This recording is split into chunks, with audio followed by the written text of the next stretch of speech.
Fala pessoal, tudo bem? Sejam bem-vindos aí ao canal Geografia em Pauta. Meu nome é Roger Dalto, sou professor de Geografia e de vez em quando a gente traz algumas coisas dessa geografia para você. Hoje é dia de curiosidades e uma curiosidade importante, já que a gente tem visto muita coisa se falar sobre guerra nuclear.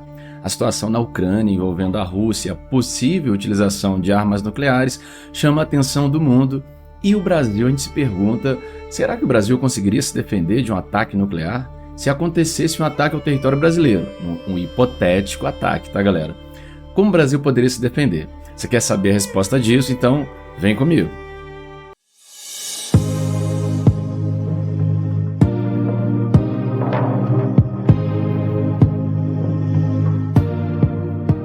Escuridão e caos tecnológico. O Brasil poderia se proteger de um ataque nuclear? O presidente da Rússia, Vladimir Putin, voltou a falar em armas nucleares em meio à invasão à Ucrânia, o que colocou o mundo em estado de alerta. Joe Biden, presidente dos Estados Unidos, ele considerou as ameaças um sinal de que a Terra está mais perto do que nunca de um Armagedon, do que em qualquer outro momento, desde lá da crise dos mísseis que aconteceu durante a Guerra Fria envolvendo Cuba. É pouco provável, de fato, que o conflito nuclear ele aconteça, mas se houver, pode resultar uma catástrofe sem precedentes, dependendo do tipo de armamento utilizado e também da frequência. E até o Brasil, galera, distante do leste europeu, poderia sofrer as consequências de um ataque nuclear. Então vamos dar uma olhada aí, segundo os especialistas, isso poderia chegar aqui com efeitos não diretos, mas secundários, das explosões que ocorressem nesse suposto ataque, nesse suposto problema envolvendo o ataque nuclear em território europeu. Mas como armas nucleares superpotentes, até mesmo os impactos indiretos eles poderiam levar a uma catástrofe global. A explosão de armas nucleares potentes em grande quantidade seria capaz de jogar um alto volume de poeira, de fuligem e também de partículas na atmosfera. Isto bloquearia a luz do Sol por uma quantidade de tempo suficiente para que algumas plantas elas simplesmente morram. Além disso, um ataque do tipo pode levar ao esfriamento da superfície da Terra devido à falta de luz, o que causaria impactos também no Brasil. Em caso de intervenção dos Estados Unidos em um eventual ataque nuclear da Rússia, as consequências podem ser ainda mais catastróficas. Oi, tudo bem? Quero fazer um convite importantíssimo para você, para você mesmo. Geografia em Pauta, se inscreve no canal aí, a gente está trazendo vídeos semanais sobre a ciência geográfica, tudo que envolve geografia. Ah, você é geografia chato? Experimenta vir para o Geografia e entender que a geografia está presente em tudo que você faz, em tudo que você vê. Então vamos junto para o Geografia em Pauta crescer com você. Então, quero contar contigo. Bora? Vamos junto? Se inscreve aí e ativa o sininho das notificações. Tô contando com você, hein? Bora! Guilherme Bruneri, físico e mestrando em Física de Partículas pelo ITA, que é o Instituto Tecnológico de Aeronáutica, explica que as armas nucleares dos dois países são mais potentes do que as armas lançadas lá em Hiroshima e Nagasaki no fim da Segunda Guerra Mundial. As explosões atômicas nas cidades japonesas mataram instantaneamente 150 mil pessoas. Tanto a Rússia quanto os Estados Unidos hoje possuem em seu arsenal bombas termonucleares, bombas de hidrogênio que são mais poderosas ainda do que as bombas nucleares lançadas no final da Segunda Guerra. A principal diferença entre os dois tipos de bomba é o princípio físico utilizado para extrair energia atômica. Uma possível guerra nuclear hoje poderia levar a humanidade quase à extinção, considerando que apenas os países do hemisfério norte fossem atingidos. Bombas da potência da Tsar, que já foram testadas pela Rússia, têm energia equivalente a 57 milhões de toneladas de TNT e são 3.000 vezes mais potentes do que a bomba de Hiroshima.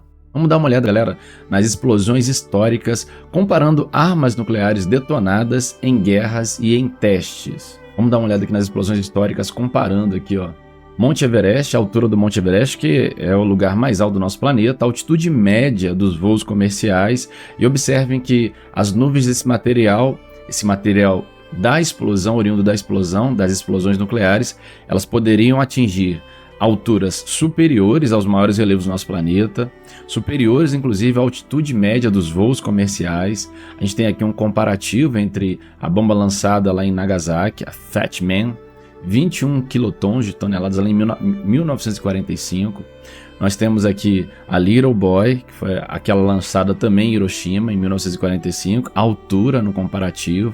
A Lycoming, 1000 quilotons de toneladas, testada pela França em 1970. Aqui a gente tem a Castel Bravo, 15 mil toneladas, testada pelos Estados Unidos em 1954, olha a altura que ela atingiu. E nós temos a Tsar, 50 mil quilotons, testada pela União Soviética em 61. Isso aqui, para dar um efeito de comparação, ela chegou a quase 95 km de altura. E é isso, galera, é complicado, né? As consequências secundárias seriam os problemas realmente decisivos. Um deles é o bloqueio da luz do Sol pela fuligem, como já foi dito aqui, devido à força das explosões, que prejudicaria diretamente a produção de alimentos. A gente também pode citar o risco de contaminação em larga escala por radiação, além da perda de equipamentos tecnológicos pela interferência radioativa. Todos esses processos são conhecidos como holocausto nuclear. Então, todos esses processos vão dar origem ao que a gente chama de holocausto nuclear. Galera, o bloqueio da luz solar poderia causar uma queda brusca de temperatura na Terra. Simulações mostram que a temperatura poderia cair até 20 graus Celsius em algumas regiões, e apenas isso bastaria para afetar plantações, colheitas, que são mais sensíveis às variações climáticas. Já a camada de ozônio no hemisfério norte poderia ser parcialmente destruída, o que tornaria a luz solar perigosa, causando queimaduras e aumento do câncer de pele. A gente tem como consequências, dependendo, claro, do tamanho e a potência do arsenal usado, fome e escassez em grande escala. E mesmo que não ocorra uma destruição ampla do planeta, o uso desses armamentos desse tipo também pode desestabilizar as relações entre os países e provocar consequências no comércio e no acesso aos alimentos. Para o advogado Renato Delova, presidente da Comissão de Relações Internacionais da OAB, que é a Ordem dos Advogados do Brasil, em Campinas, e também professor de Direito da USF, Universidade de São Francisco, o Brasil sofreria o aumento da inflação de produtos como grãos e escassez de alimentos importados. Ucrânia, Rússia e Brasil são os 3 maiores produtores de milho do mundo. Com a produção e transportes afetados por uma guerra nuclear, a exportação de milho do Brasil poderia aumentar, mas dificilmente isso aconteceria sem diminuir a oferta de grãos em território nacional. Isso afetaria o abastecimento, tornando mais caro o consumo de carnes, por exemplo, já que os animais têm como fonte principal o milho. Também subiria o preço dos combustíveis, que o Brasil importa, causando impacto no transporte de grãos, explica Delova. Todo esse tipo de conflito provoca um choque no comércio, na cadeia de distribuição do mundo, abalaria o comércio mundial de maneiras não tão previsíveis, isso sem contar o risco de contaminação dos produtos por armamentos desse modelo. Então a gente teria ali situações extremamente delicadas e complicadas para gerenciar. Então galera, não é brincadeira não. Para o Brasil, diretamente, a utilização de armas nucleares, mesmo distantes da gente, provocaria um caos tecnológico, um caos no acesso ao produto, produtos cada vez mais caros, fome, escassez, miséria, tudo isso com consequências que seriam extremamente drásticas para a população mundial e, claro, para a população brasileira também não seria diferente. Por isso é tão importante ficar atento ao que está acontecendo lá fora, já que de maneira indireta e também direta isso vai nos afetar. Por isso, galera, fica a dica aqui, acompanhe o canal que continuamente nós vamos trazer conteúdo para você, não só de curiosidades que envolvem a geopolítica internacional, como de outros temas também relevantes para a geografia. Obrigado e até a próxima. Fui.